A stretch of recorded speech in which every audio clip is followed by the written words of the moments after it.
Assalamualaikum warahmatullahi wabarakatuh. Shalom, perkenalkan nama saya Lady Anjani Indraini dengan NIM D1B1241666. Di sini saya akan menjelaskan tentang mekanisme penyakit pada level molekuler. Yang pertama, mekanisme penyakit pada level molekuler ada 3, yaitu disregulasi jalur persinyalan seluler. Ini penyakit seringkali muncul dari disregulasi jalur pensinyalan seluler yang mengarah pada respon seluler yang tidak dapat atau tidak tepat. Ini dapat melibatkan aktivitas atau penghambatan reseptor, protein adaptor, atau enzim yang tidak tepat, mengganggu komunikasi sel normal. Nah, yang kedua ada disfungsi mitokondria. Mitokondria, pembangkit tenaga sel, sangat penting untuk produksi energi.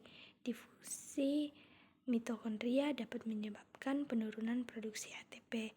Nah, peningkatan stres oksidatif dan apoptosis berkontribusi pada berbagai penyakit neurodegeneratif, metabolik, dan penuaan. Yang ketiga ada stres oksidatif dan kerusakan DNA. Ketidakseimbangan antara produksi spesies oksigen reaktif atau ROS dan kemampuan tubuh untuk mendetoksifikasinya menyebabkan stres oksidatif. Ini dapat merusak DNA, protein, dan lipid yang mengarah pada mutasi, difungsi sel dan perkembangan kanker, penyakit kardiovaskuler, dan gangguan inflamasi. Kemudian yang ketiga ada mekanisme penyakit pada level molekuler. Ini ada 3.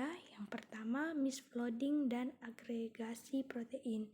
Ini di mana protein harus melipat dengan benar untuk berfungsi. Misfolding protein dapat menyebabkan agregasi protein yang tidak larut, membentuk deposit toksik yang mengganggu fungsi seluler. Ini adalah ciri khas penyakit seperti Alzheimer, Parkinson, dan Huntington. Yang kedua ada perubahan epigenetik. Nah, perubahan epigenetik ini seperti metilasi DNA dan modifikasi histon dapat mengubah ekspresi gen tanpa mengubah urutan DNA dan mendasarinya. Perubahan ini dapat mempengaruhi perkembangan penyakit termasuk kanker, gangguan autoimun, dan penyakit mental dengan mematikan atau mengaktifkan gen secara tidak tepat. Kemudian yang ketiga ada inflamasi kronis. Inflamasi adalah respon perlindungan, tetapi inflamasi kronis dapat merusak jaringan dan berkontribusi pada penyakit. Nah, pada tingkat molekuler, ini melibatkan aktivitas jalur persinyalan proinflamasi. Nah, pelepasan sitokin dan perekrutan sel-sel kekebalan yang mengarah pada kerusakan jaringan dan difungsi organ. Kemudian ada mekanisme penyakit pada level molekuler, ada yang bersifat infeksi patogen, mutasi genetik, dan difungsi sistem kekebalan tubuh. Pertama, infeksi patogen. Patogen seperti bakteri, virus, dan jamur dapat menyebabkan penyakit dengan mengganggu proses seluler normal. Mereka dapat memanipulasi jalur persinyalan inang, merusak organel, atau memicu respon imun yang merusak yang mengarah pada berbagai gejala dan patologi. Yang kedua itu mutasi gen. Mutasi pada DNA dapat mengubah urutan protein yang mengarah pada protein yang tidak berfungsi atau tidak ada. Mutasi ini dapat diturunkan atau diperoleh dan merupakan penyebab mendasar dari banyak penyakit genetik termasuk sistem fibrosis, anemia sel, sabit, dan hemofilia. Kemudian yang ketiga ada disfungsi sistem kekebalan tubuh. Sistem kekebalan tubuh melindungi tubuh dari patogen, tetapi disfungsi dapat menyebabkan penyakit. Ini termasuk gangguan autoimun di mana sistem kekebalan tubuh menyerang sel-sel tubuh sendiri, dan imunodefisiensi di mana sistem kekebalan tubuh tidak dapat melawan infeksi secara efektif. Kemudian mekanisme penyakit pada level molekuler. Nah, kematian sel terprogram apoptosis. Nah, apoptosis adalah proses kematian sel yang terprogram dan teratur yang penting untuk perkembangan dan pemeliharaan jaringan. Disregulasi apoptosis dapat menyebabkan penyakit. Apoptosis yang berlebihan dapat menyebabkan penyakit neurodegeneratif, sedangkan apoptosis yang tidak mencukupi dapat berkontribusi pada kanker dan penyakit autoimun. Kemudian yang kedua ada neuroinflamasi. Neuroinflamasi adalah respon inflamasi di otak atau sumsum tulang belakang yang meskipun merupakan respon pelindung terhadap cedera atau infeksi, inflamasi kronis dapat merusak neuron dan berkontribusi pada penyakit neurodegeneratif seperti Alzheimer dan Parkinson. Kemudian yang ketiga ada kerusakan dan perbaikan DNA. Nah, integrasi DNA sangat penting untuk fungsi seluler. Jadi, kerusakan DNA dapat disebabkan oleh faktor lingkungan atau kesalahan replikasi.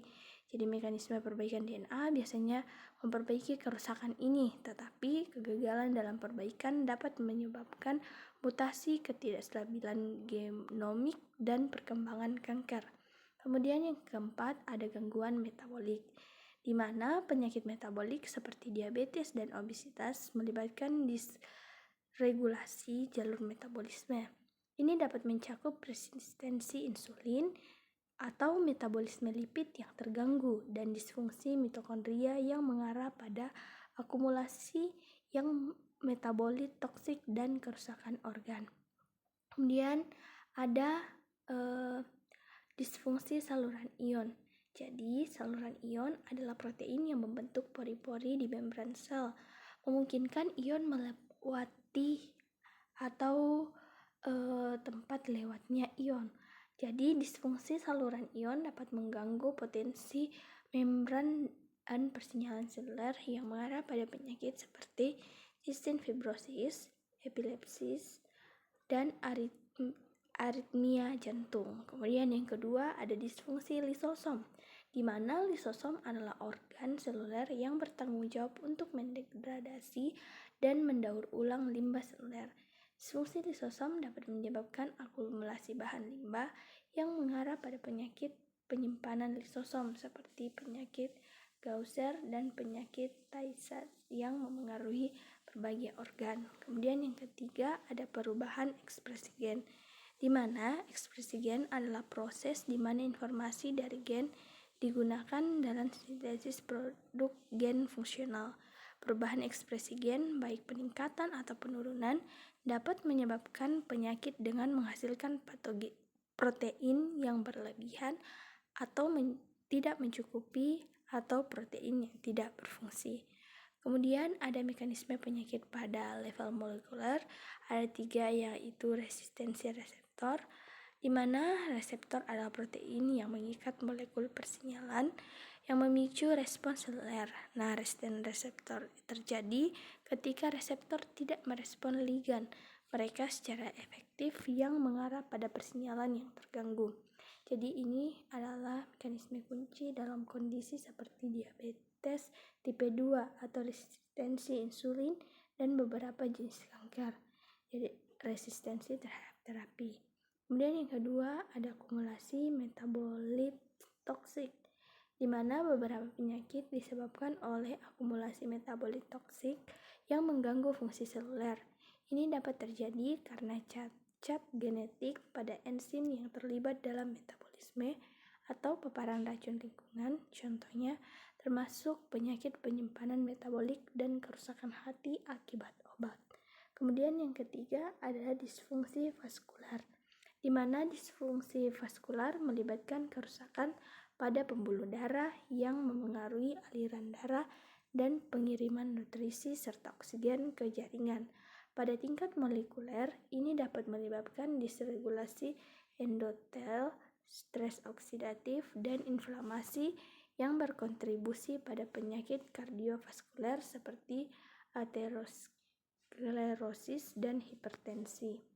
Kemudian ada kerusakan sitoskeleton, di mana sitoskeleton adalah jaringan filamen protein yang memberikan dukungan struktural pada sel dan terlibat dalam pergerakan sel.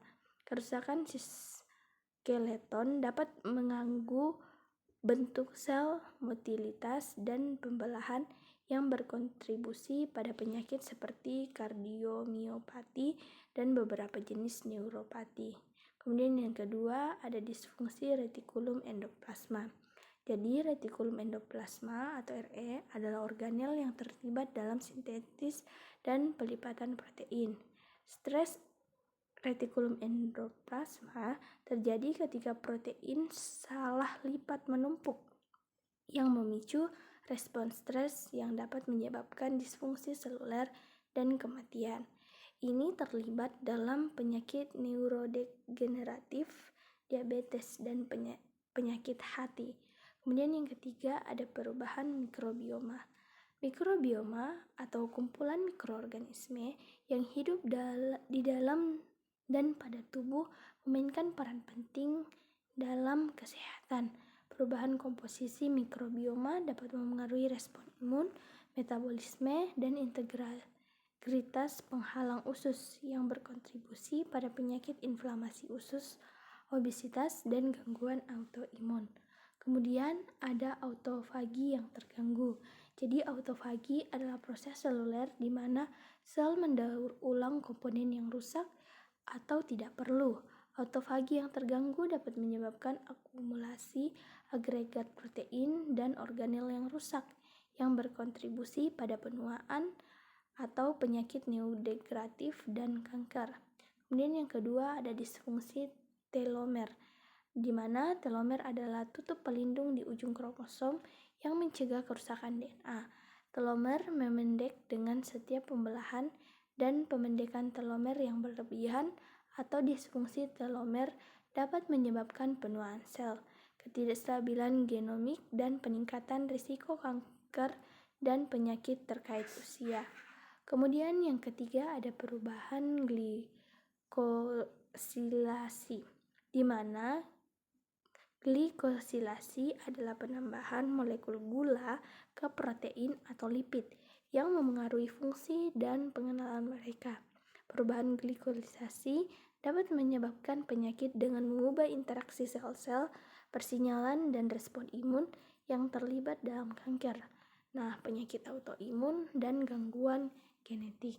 Kemudian ada metabolisme lipid yang berubah, di mana metabolisme lipid yang tepat sangat penting untuk kesehatan seluler.